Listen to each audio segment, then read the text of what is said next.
কুলিল্লাহুম্মা মালিকাল মুলকি তুতিল মুলকা মান তাশা ওয়া তানজিউল মুলকা মিম্মান তাশা।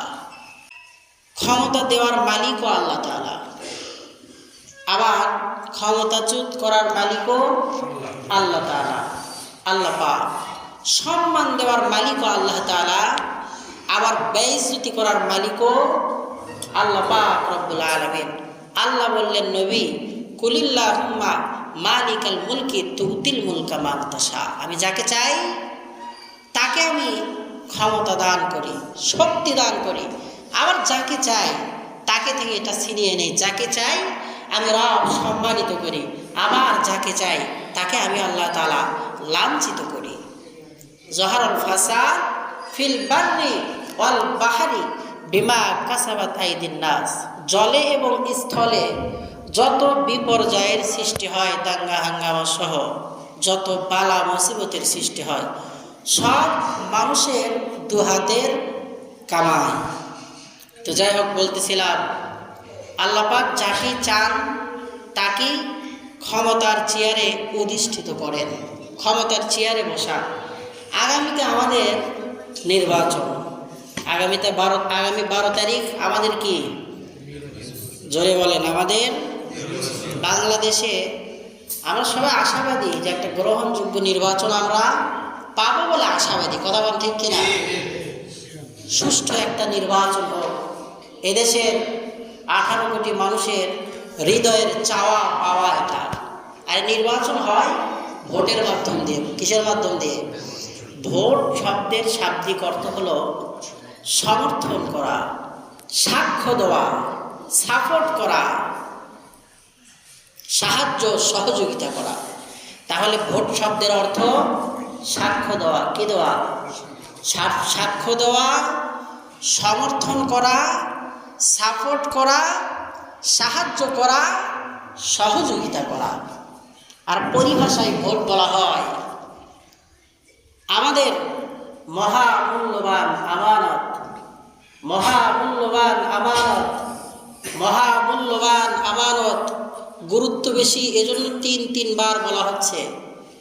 আমানতটা এমন মানুষকে দিয়ে তাকে দেশ ও জাতির কল্যাণের জন্য, ইসলামের কল্যাণের জন্য, শরিয়া আইনের কল্যাণের জন্য তার পিছনে থেকে তাকে দেশের সর্বোচ্চ মাকাম, সর্বোচ্চ স্থানে জনগণের পক্ষ থেকে, জনগণের পক্ষ থেকে, আমাদের পক্ষ থেকে তাকে নির্বাচিত করে দেশের সর্বোচ্চ মাকাম সংসদে পাঠানোর নামই হলো ভোট।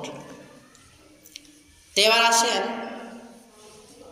আমার আপনার ভোট, এটা আমার আপনার কাছে বড় আমানত। তো আমার ভোট আমি দিব, এটা স্লোগান আছে না? আমার ভোট কোথায় দিব? পছন্দ হলো না। আমার ভোট আমি দিব, যাকে খুশি তাকে দিব। এটা তো আমাদের মুখের রেওয়াজ, বা আমাদের সবার মাঝে এটা প্রচলন আছে যে আমার ভোট আমি দিব, যাকে খুশি তাকে দিব।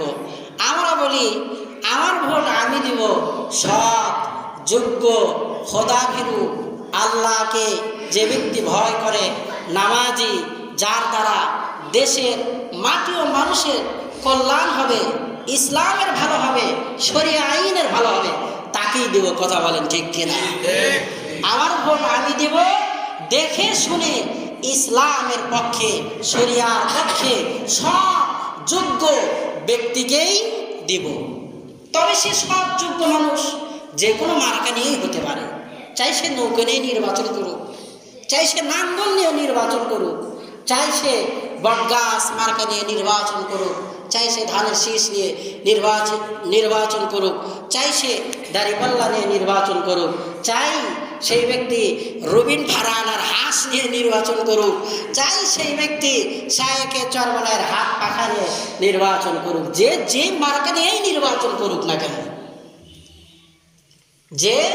যে মার্কা নিয়েই নির্বাচন করুক না কেন, কিন্তু আমার ভোট আমি দিব ইসলামের পক্ষে দিব, শরিয়ার পক্ষে দিব, সৎ যোগ্য ব্যক্তিকেই দিব। একজন নৌকা করে, তো সে যে সৎ যোগ্য না এরকম তো নয়। একজন ধানের শীষ তার মার্কা, সে যে সৎ যোগ্য নয় এরকমও নয়। একজন পাখা মার্কায় দাঁড়িয়েছেন, সে যে সৎ যোগ্য নয় এরকম তো নয়। যাকে আপনার সৎ ভালো মনে হবে তাকেই আপনার মহামূল্যবান আমানত ভোটটা দিয়ে দিবেন। তবে নির্বাচন এটা প্রতিযোগিতা, প্রতিহিংসা নয়। নির্বাচন এটা কি ভাই, কথা বলেন? নির্বাচন এটা প্রতিযোগিতা, প্রতিহিংসা নয়।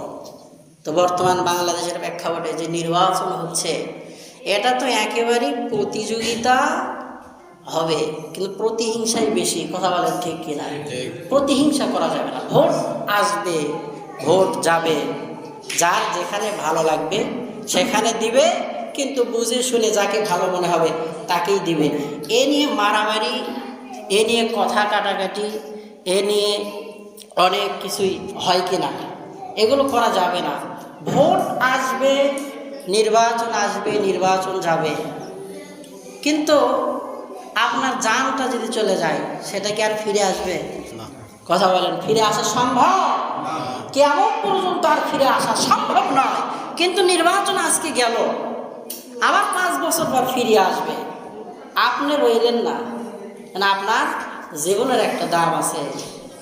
সবাই সবার পক্ষ থেকে আগামী 12 তারিখ নির্বাচন, সবাই সবার পছন্দের মার্কা, সবাই দেশকে গড়ার লক্ষ্যে এদেশের খেটে খাওয়া মানুষের সমস্যাগুলো যেন দূর হয়ে যায়, এদেশের মানুষের ঘাম ঝরানো টাকাগুলো যেন বিদেশের মাটিতে পাচার না হয়, এদেশের ঘাম ঝরা মানুষের টাকাগুলো যেন জায়গা মতো ব্যয় হয়, এই আশাবাদ আমরা ব্যক্ত করে আমরা চাই আগামী 12 তারিখ নির্বাচন সুষ্ঠু হোক এবং সবার নির্বাচনের সবার ভোটটা যেন কল্যাণের পক্ষে হোক। সকলেই বলেন আমিন। সবাই আমরা জানি বুঝি জ্ঞানবান কার ভোট কোথায় দিলে দেশের কল্যাণ হবে, মানুষের কল্যাণ হবে, ইসলামের কল্যাণ হবে। আপনাদের পায়ে হাত দিয়ে বলি, সেখানে আপনাদের মহামূল্যবান আমানতটা দিয়ে দিবেন। না হলে কিয়ামতের ময়দানে দেখবেন সেই গাড়ি গাড়ি গম চুরি করার গুনাহ আমল নামায়, গাড়ি চাল ডাল চুরি করার গুনাহ আমল নামায়। কিরে, অনেকে আছে গম চিনি না, এখনকার ছোট গম চিনবি না, নাই গমের আবাদ এখন এলাকায় দেখাই যায় না। আগে বেতরবিল থেকে তাকাইলে জয়নগর পর্যন্ত সব গম, কথা বল ঠিক কিনা? এখন এই বেতরবিলে আসি যায়, একটা গমের ভেউ দেখি না, মানে আগামীতে ছোট গম চিনবেই না। তো যাই দেখবেন গম চাল ডাল, ডালের আবাদ তো এইদিকে নাই, সব কুষ্টিয়া, এরপরে যশোর, বরিশাল, এদিকে ফাঁকা ফাঁকা ময়দান, সব ডাল। রাজশাহীর এদিকে যাবেন, সব দেখবেন খালি ডাল বুনিয়ে বুনিয়ে রাখছে রাস্তার চতুর্পাশে দিয়ে। এগুলোর গাছ আমরাই চিনি না, ডালের গাছ আমাদের ছোটগুলো চিনবে না। তো ডাল আমরা চিনি, তো চাল ডাল এগুলো চুরি করার গুনাহ আমল নামাই। সবাই অবাক হয়ে যাবে, কি রে এগুলো তো চিনলামই না, এগুলো চুরি করে খাওয়ার আমার গুনাহ কোথায় থেকে আসলো? তো যাকে ভোট দিলেন সেই ব্যক্তি তো সব মেরে দিল, সব গুনাহ আবার আপনার আমল নামায় চলে আসলো। এজন্য আমাদের সবাইকে প্রতিজ্ঞাবদ্ধ হতে হবে, আমার ভোট যেন ইসলামের পক্ষে হয়, শরিয়া আইনের পক্ষে হয়, দেশ ও জাতির কল্যাণের পক্ষে হয়। আল্লাহ পাক আমাদের সবাইকে আমাদের মহামূল্যবান আমানত শেষ সঠিক জায়গায় দেওয়ার মতো তৌফিক দান করেন। ওয়া মা তৌফিক ইল্লা বিল্লাহ।